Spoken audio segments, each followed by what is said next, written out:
दालों की महंगाई से सिर्फ आप ही नहीं, सरकार भी परेशान है। और इस महंगाई को रोकने के लिए सरकार ने आज एक बड़ा कदम उठाया है। इसके बारे में हम आपको विस्तार से अपने शो में बताएंगे। इसके अलावा हम आपको बताएंगे एनएसई पर निफ्टी बैंक F&O के एक्सपायरी डे बदलने से क्या असर होगा। सोने में कई दिनों बाद क्यों लौटी है तेजी, इसे भी समझेंगे। और देश की सबसे बड़ी एजुटेक कंपनी बायजू कहां और क्यों कानूनी पचड़े में फंस गई है। चलिए शुरू करते हैं आज का बुलेटिन। नमस्कार, मैं हूं वरुण और आप देख रहे हैं मनी 9 का प्राइम टाइम बुलेटिन यानी मनी टाइम। भारत सरकार ने 2023-24 के लिए प्राइस सपोर्ट स्कीम के तहत तुअर, उड़द और मसूर दाल की खरीद सीमा को खत्म कर दिया है। सरकार ने अब तक एमएसपी पर इन दालों की खरीद सीमा 40% तय कर रखी थी, जो अब खत्म कर दी गई है। इस खरीद सीमा को खत्म करने से दालों के घरेलू उत्पादन को बढ़ावा मिलेगा। सरकार का दावा है कि लाभकारी कीमतों पर दालों की सुनिश्चित खरीद किसानों को आगामी खरीफ और रबी बुआई मौसम में दालों का रकबा बढ़ाने के लिए प्रेरित करेगी। सरकार ने यह फैसला देश में तुअर और उड़द दाल की बढ़ती कीमतों के बीच लिया है। दिल्ली में बीते एक महीने के दौरान तुअर दाल की कीमत 6% से ज्यादा बढ़ चुकी है। नेशनल स्टॉक एक्सचेंज यानी एनएसई ने bank Nifty futures and options के एक्सपायरी के दिन में बदलाव करने की घोषणा की है। अभी बैंक निफ्टी के F&O सौदों की वीकली एक्सपायरी गुरुवार को होती है। अब ये एक्सपायरी गुरुवार की जगह शुक्रवार को होगी और ये बदलाव अगले महीने 7 जुलाई से लागू होगा।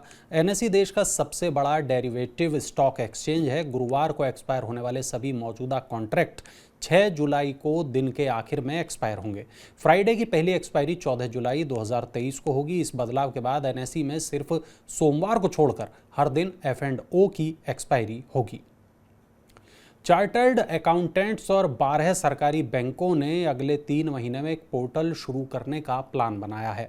ये पोर्टल कंपनियों के अकाउंट बैलेंस की पुष्टि करेगा। इससे पारदर्शिता बढ़ेगी, साथ ही ऑडिटिंग कॉस्ट में कमी आएगी। इस प्लेटफॉर्म पर प्राइवेट बैंक और म्यूचुअल फंडों को भी शामिल किया जाएगा। इस पहल के जरिए बैंकों से अकाउंट बैलेंस कंफर्मेशन हासिल करने में ऑडिटर्स को होने वाली दिक्कतों को दूर करने में मदद मिलेगी। अभी बैंकों से बैलेंस कंफर्मेशन हासिल करने के लिए कोई स्टैंडर्ड प्रोसेस नहीं है।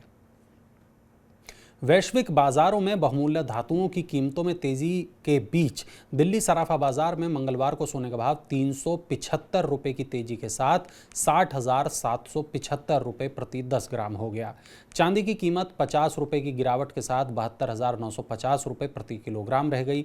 विदेशी बाजारों में सोना तेजी के साथ $1956 प्रति औंस रहा, जबकि चांदी मामूली नुकसान के साथ $23.43 प्रति औंस रह गई।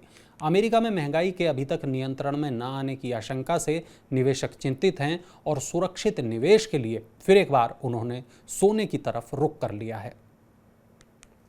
एजुटेक कंपनी बायजूस ने अमेरिकी कर्जदाताओं को $1.2 अरब के कर्ज भुगतान को रोक दिया है। बायजूस का कहना है कि अमेरिकी कर्जदार उसे नुकसान पहुंचाने की तरकीबें अपना रहे हैं। बायजू ने इस मामले को अमेरिकी अदालत में भी उठाया है। बायजू ने अमेरिकी निवेश कंपनी रेडवुड के खिलाफ दर्ज कराए गए मुकदमे में कहा कि अमेरिकी कंपनी ने उसके फंसे कर्ज का एक हिस्सा खरीद लिया है, जो उसके मियादी ऋण की शर्तों के खिलाफ है। बायजू ने $1.2 अरब के कर्ज पर ब्याज के रूप में $4 करोड़ का भुगतान भी नहीं किया है। बायजू को ये राशि सोमवार तक जमा करनी थी। Society of manufacturers of electric vehicles ने इलेक्ट्रिक वाहनों की स्वीकार्यता बढ़ाने के लिए सरकार से पेट्रोल से चलने वाले दोपहिया वाहनों पर अतिरिक्त ग्रीन टैक्स लगाने की मांग की है। इलेक्ट्रिक वाहन कंपनियों का प्रतिनिधित्व करने वाले संगठन ने कहा कि इस महीने की शुरुआत से इलेक्ट्रिक वाहनों पर सब्सिडी घट गई है। ऐसे में ग्रीन टैक्स से इलेक्ट्रिक व्हीकल की बिक्री में संभावित गिरावट को रोका जा सकेगा।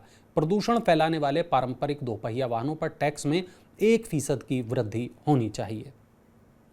उतार चढ़ाव के बीच घरेलू शेयर बाजार मामूली बढ़त के साथ बंद हुए।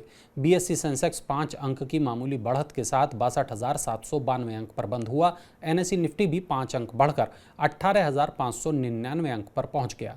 मिले जुले रुख के बीच बाजार लगभग स्थिर बंद हुए। एक समय निफ्टी नीचे चला गया था, लेकिन अंतिम आधे घंटे में खरीदारी लौटने से नुकसान की भरपाई हुई। कारोबारियों के मुताबिक आईटी शेयरों में बिकवाली का दबाव होने, विदेशी पूंजी की निकासी और वैश्विक बाजारों के कमजोर संकेतकों से घरेलू बाजार में कारोबारी धारणा पर असर पड़ा है। हिंदुस्तान जिंक लिमिटेड में अपनी 29% से अधिक की हिस्सेदारी को बेचने के लिए सरकार इस महीने अमेरिका से अंतर्राष्ट्रीय रोड शो की शुरुआत कर सकती है। सरकार ने हिंदुस्तान जिंक से पिछले साल बाहर निकलने का फैसला किया था, लेकिन कंपनी की मालिक अनिल अग्रवाल की वेदांता लिमिटेड के प्रस्ताव के कारण योजना लटक गई थी। वेदांता अपनी वैश्विक जिंक संपत्तियां HZL को बेचना चाहती थी। सरकार OFS के जरिए अपनी शेष हिस्सेदारी संस्थागत और सार्वजनिक निवेशकों को बेचेगी। सरकार देश के अधिकांश शहरों में सार्वजनिक परिवहन व्यवस्था शुरू करने के लिए एक नई नीति पर काम कर रही है। इस नीति में सरकार डीजल से चलने वाले वाहनों को हतोत्साहित करने और इलेक्ट्रिक वाहनों को बढ़ावा देने की कोशिश करेगी। देश के अधिकांश शहरों में सार्वजनिक परिवहन को बढ़ावा देने की नीति आने से इलेक्ट्रिक वाहनों की बिक्री को व्यापक समर्थन मिलने की उम्मीद है।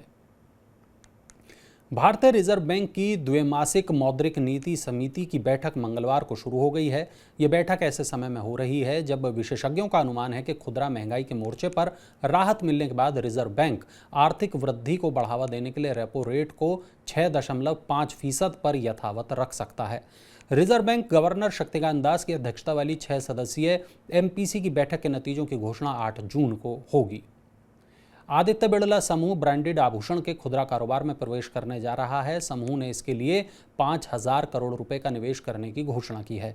समूह नोवल ज्वेल्स ब्रांड के साथ देश भर में बड़े फॉर्मेट में आभूषण की खुदरा दुकानें खोलेगा, यानी रिटेल शॉप्स खोलेगा। कुमार मंगलम बिड़ला ने कहा कि ये शुरुआत एक रणनीतिक पोर्टफोलियो विकल्प है जो नए विकास क्षेत्रों में वृद्धि करने का अवसर देगा। जापानी ऑटो कंपनी होंडा की भारत में 2030 तक एक इलेक्ट्रिक मॉडल सहित 5 नई SUV पेश करने की योजना है। होंडा ने आज भारत में अपनी कॉम्पैक्ट SUV एलिवेट को पेश किया। एलिवेट की बुकिंग जुलाई में शुरू होगी और इसकी डिलीवरी त्योहारी सीजन से शुरू की जाएगी। होंडा ने एलिवेट का इलेक्ट्रिक संस्करण 3 साल के अंदर पेश करने की घोषणा की है। होंडा भारत में अभी सेडान सिटी और अमेज बेचती है। अब वक्त हो चला है आपसे विदा लेने का। कल आपसे फिर होगी मुलाकात नई खबरों के साथ, उनसे आप पर पड़ने वाले असर के साथ। और हाँ, आज का हमारा मनी टाइम आपको कैसा लगा, नीचे कमेंट बॉक्स में अपनी राय हमें ज़रूर बताएं। अगर शेयर बाजार, बीमा, पेंशन, रियल एस्टेट आदि से जुड़ा आपका कोई सवाल है या आपको कोई परेशानी है तो आप हमारे लाइव कार्यक्रम हेलो मनी 9 में जो एक्सपर्ट आते हैं उनसे आप अपना सवाल पूछ सकते हैं। चलिए, तो अब मुझे दीजिए इजाज़त। नमस्कार।